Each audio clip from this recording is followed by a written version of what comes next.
વિસનગર નગરપાલિકાની આગામી ચૂંટણીઓને લઈને રાજકીય માહોલ ચરમસીમાએ પહોંચ્યો છે। ગઈકાલે વોર્ડ નંબર 3ની કોંગ્રેસની પેનલ અને શહેરના અન્ય ઉમેદવારોના સમર્થનમાં આયોજિત વિશાળ જાહેર સભામાં એક નવો જ નજારો જોવા મળ્યો હતો। આ સભામાં ગુજરાત પ્રદેશ કોંગ્રેસ માઇનોરિટી ડિપાર્ટમેન્ટના ચેરમેન વજીર ખાન પઠાણની સાથે તેમના પુત્ર શાહરૂખ ખાન પઠાણ વિશેષ આકર્ષણનું કેન્દ્ર બન્યા હતા। પ્રથમ પ્રવચનમાં જ છવાઈ ગયા શાહરૂખ ખાન। આ જાહેર સભામાં શાહરૂખ ખાન પઠાણે પ્રથમ વખત સ્ટેજ પરથી જનમેદની સંબોધિત કરી હતી।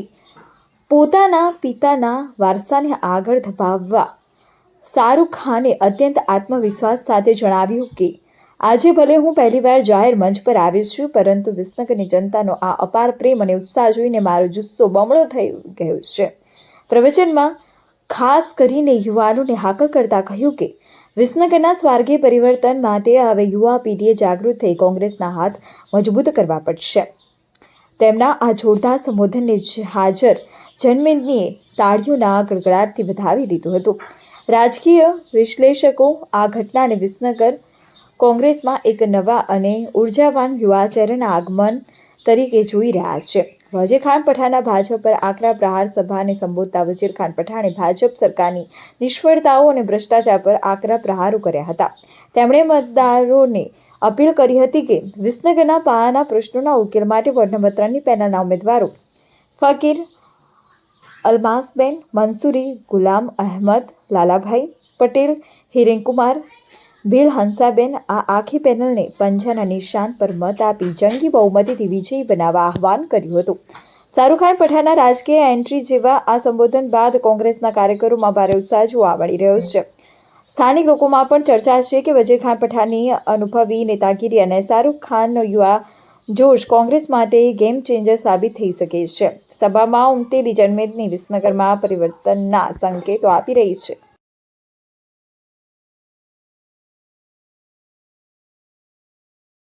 आप सबसे छोटा हूं, इसलिए हाथ जोड़ के नमस्ते और मेरा सलाम।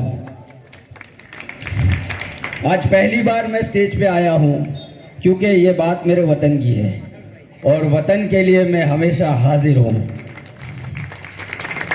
वैसे तो हम अहमदाबाद रहते हैं, लेकिन हमारे रगों में आज भी खून विसनगर का है और हमेशा मरते दम तक यहीं से जुड़ा रहेगा।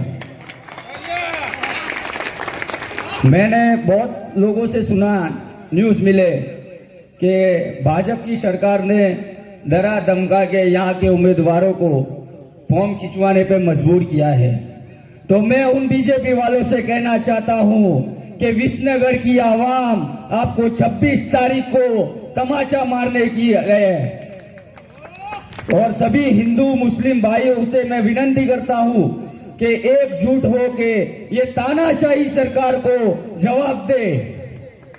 और आप सभी से मैं दरखास्त करूंगा कि लाला भाई और उनकी पैनल को अपने जिताए, पूरी पैनल को जिताए और विसनगर के लोगों से भी, सभी हिंदू भाइयों से भी मैं अपील करूंगा कि हमारे विसनगर की प्रगति के लिए कांग्रेस को लाए, क्योंकि ये तानाशाही अब सहन करने जैसी नहीं है।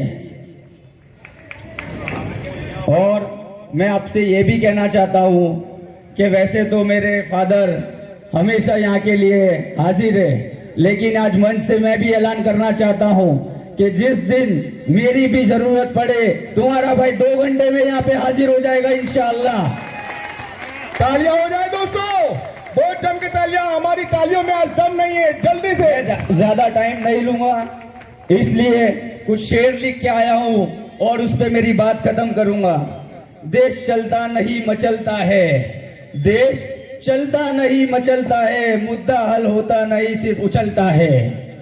जंग मैदान पर नहीं मीडिया पे जारी है, आज तेरी तो कल मेरी बारी है। ठीक है, और सभी नौजवानों से मैं गुजारिश करूंगा कि ज्यादा से ज्यादा अपने मेहनत करें और वोट करवाए। सब मिलके, हिंदू मुस्लिम सब मिलके अपने वोटिंग करें और कांग्रेस को विजय बहुमत से हासिल करें। और इंशाअल्लाह जीत हुई तो इंशाअल्लाह फटाकड़े अहमदाबाद भी फोड़ूंगा मैं। ठीक है, और बहुत बहुत शुक्रिया मुझे बुलाने के लिए। Thank you, thank you. આજની સભા સૌથી પહેલાં તો આ વોર્ડમાં જે કોમી એકતાથી વર્ષોથી ચૂંટણી લડાય છે એના અનુસંધાનમાં સભા હતી. આ સભામાં પહેલવેલી અહીંયા અમારા વોર્ડમાં પટેલ સાથે અમારી પેનલ થઈ છે અને પાટીદાર સાથે અમારી પેનલનો અમને બહુ મોટો ગર્વ છે કે અમે લોકો ભેગા મળી અને પાર્ટીને જીતાડવા માટે પૂરેપૂરા પ્રયત્નો કરીશું. વિસનગર શહેરમાં પાટીદાર સમાજ જો કોંગ્રેસને ટેકો આપે તો દુનિયાની કોઈ તાકાત એવી નથી કે અહીંયા નગરપાલિકા ન બને. અને તમામ સમાજના લોકો પાટીદાર સમાજને પણ ટેકો આપવા માગે છે અને ભલે પ્રમુખમાં જેનો નસીબ હોય એ દેશે, પણ અમે લોકો સાથ અને સહકારથી સાથે રહીશું. જેમ ભાજપે ભાગલા પાડીને 5 વર્ષ પૂરા કર્યા, અમારી કોંગ્રેસ એવા ભાગલા નહીં પાડે. કોંગ્રેસ એક બનીને રહેશે અને વિસનગરનો વિકાસ કરશે. જવાબદારી લઈને આજે આવ્યા છે એમાં આપણા વજીરભાઈ પઠાણ, સામરભાઈ અને બધા નામ નથી કહેતા, સ્ટેજ અને ઉમેદવારો અને મારા વાલા મતદારો ભાઈઓ બહેનો, નગરપાલિકા 2026ની ચૂંટણીના પડઘમ વાગ્યા, પણ તાકાત તો હોય દેખાય. શરૂઆત હજી થઈ ગઈ ભાઈ, અને હું તો આવી એવા ફટાકડા ફૂટ્યા અને ફૂટ્યામાં વજીરભાઈ આવ્યા. એટલે આપણી જીત ક્યારે થાય? આપણે આ બધા મતદાન સુધી આપણા મતદારોને લઈ જઈએ ત્યારે થાય ને.